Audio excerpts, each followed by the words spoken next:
Deus está presente, viva Jesus em nossos corações para sempre. Estamos juntos em mais um bate-papo aqui pelo canal do YouTube sobre os ensinamentos magistrais da religião de Deus, do Cristo e do Espírito Santo.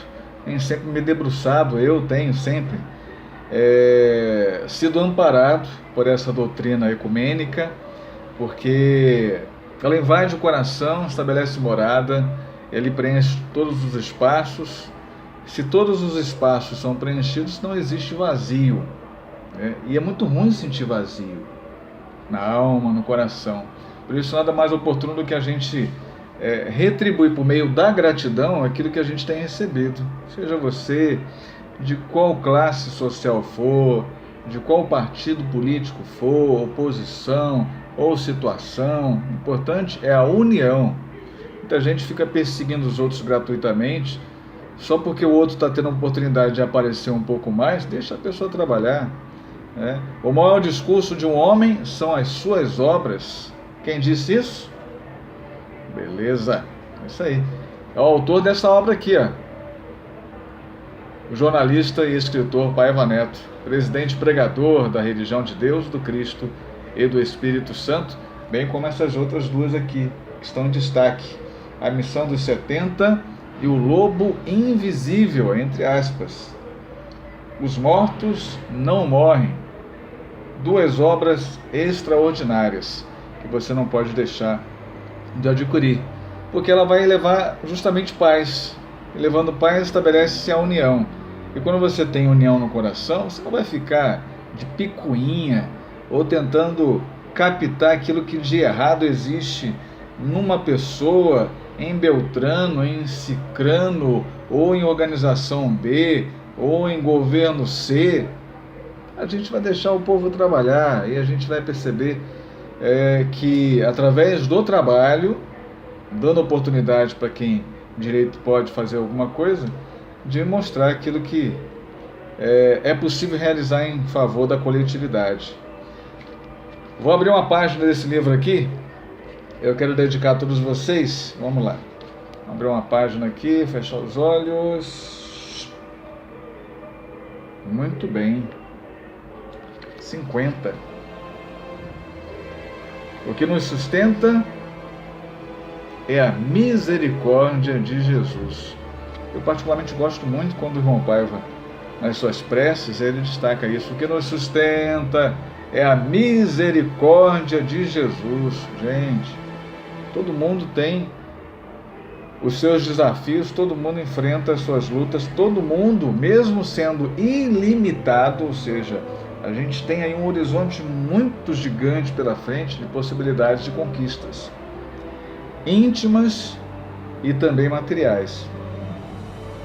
No entanto, a gente se vive cercado de tantas circunstâncias contrárias, como aqueles impeditivos que nos querem fazer desistir, e na verdade eles não precisam, não podem ser encarados como impeditivos, mas como alavancas, porque o próprio irmão presidente pregador da religião divina destaca que obstáculos são prêmios de Deus à nossa inteligência. Portanto, se a gente encarar tudo aquilo que surge como pedra de tropeço, como oportunidade da gente dar um salto, assim a gente desenvolve a nossa musculatura espiritual, saltar sobre o desafio e vencer. Mas quando a gente tem aqueles momentos em que parece que as coisas não dão resultado, Jesus nos ampara e nos sustenta. Ele não abre mão de estar ao nosso lado e de nos socorrer, de nos amparar. Por isso, o que nos sustenta é a misericórdia de Jesus. É claro que necessário se faz ter merecimento. A gente precisa batalhar, trabalhar a nossa fé, mas também as obras oriundas da fé, fé realizante, para que haja o merecimento e assim as coisas fluem de maneira natural. Mas quando a gente começa a buscar alguns meios, alguns caminhos não tão adequados, Jesus, por conta disso, vai virar as costas. Ah, não, aquele ali está indo por um caminho, eu sempre chamei a atenção dele. caminho não é esse, o caminho é aquele lá, que eu já te falei. E a gente busca outro caminho. Ele vai deixar a gente desamparado por conta disso? Não. Aí entra a misericórdia de Jesus que nos sustenta, porque não desiste, né? E não deixa de ter paciência para a educação de seus filhos na terra. Jesus é um com Deus, um com o Pai, que não cessa de trabalhar, igualmente o faz como o seu Pai, o Pai Celestial, que é Pai de todos nós.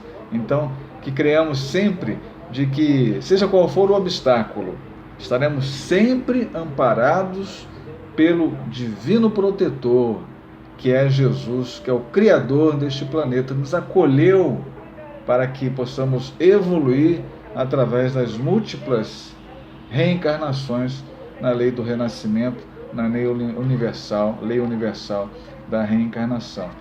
Que é um fato, gente, existe, né?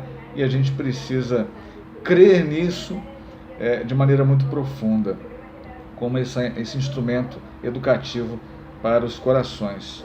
101 lições de sabedoria espiritual. Desenvolva a sua sabedoria. A sabedoria espiritual é aquela que não está somente no coração ou na mente do letrado, do erudito, daquele que estudou muito, daquele que fala 5, 10 idiomas. O irmão Pai vai chamar atenção para isso. O que essa pessoa que fala 5, 10 idiomas diz? O que ela fala? O que ela propaga? Importante que a gente saiba sobre isso. De maneira que a gente compreenda de que a sabedoria espiritual é um patamar bem acima da própria inteligência, porque é necessário que você estude, mas é importante que você alie a inteligência do beabá das letras materiais, a gente aprende na religião divina, à própria sabedoria divina, para que a gente não tropece em alguma decisão movida somente pelo intelecto.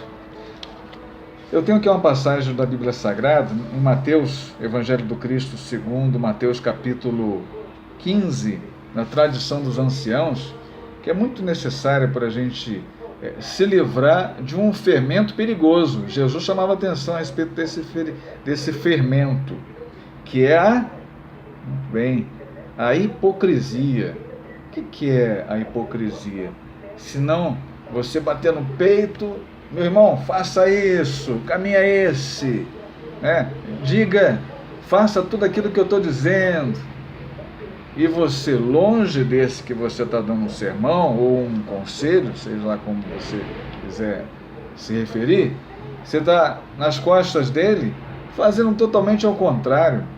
Então, como é que você fala uma coisa se você não é capaz de fazer? Jesus combatia muito a hipocrisia. Hipócrita, ensinando doutrinas que são preceitos dos homens. Mateus capítulo 15, versículos de 7 a 9. Evangelho e ensinamento do Cristo, Boa Nova do Mestre. No versículo 11, o que contamina o homem não é o que entra na boca, mas o que sai da boca, isso é o que contamina, isso é o que contamina o homem. Mais adiante um pouquinho, versículos 18 e 19, mas o que sai da boca procede do coração, isso contamina o homem, porque do coração procedem os maus pensamentos, mortes, adultérios, fornicação, furtos, falsos testemunhos e blasfêmias. Um importante capítulo para a gente estudar e se debruçar com a nossa família. Então é importante, o que entra pela boca não contamina o homem, porque Jesus chamava atenção naquela época, aqueles que censuravam os apóstolos porque não lavavam as mãos antes de comer. É evidente que a gente precisa ter higiene pessoal das mãos, né, ao se alimentar, até mesmo ao preparar o alimento, até com aquele cuidado. Mas Jesus aqui chamava a atenção daqueles que, com hipocrisia no coração, de maneira hipócrita, destacavam que aquela ação era fundamental, era importante. Mas Jesus via no coração deles que queriam encher mais o saco, né? Perturbar a ideia do mestre, tentar pegá-lo num contrapé, tentar encaixar algum contragolpe no Cristo a fim de prendê-lo e censurá-lo cada vez mais. Jesus ficava sempre atento a tudo isso, né? E aquelas pessoas que estavam ali o tempo todo tentando censurá-lo eram também pessoas enfermas. Era foco do mestre curá-las, a ponto de deixar aqui um sermão, uma palavra firme e mostrando, chamando-os de hipócritas, para que eles acordassem para a realidade da vida. Então, o que contamina o homem, senão aquilo que sai da boca do homem? Possamos fazer a nossa parte sempre. Combinado, gente? Um grande abraço a todos, que Jesus a todos ilumine e os abrace, os ampare. Deus está presente. Viva Jesus em nossos corações para sempre.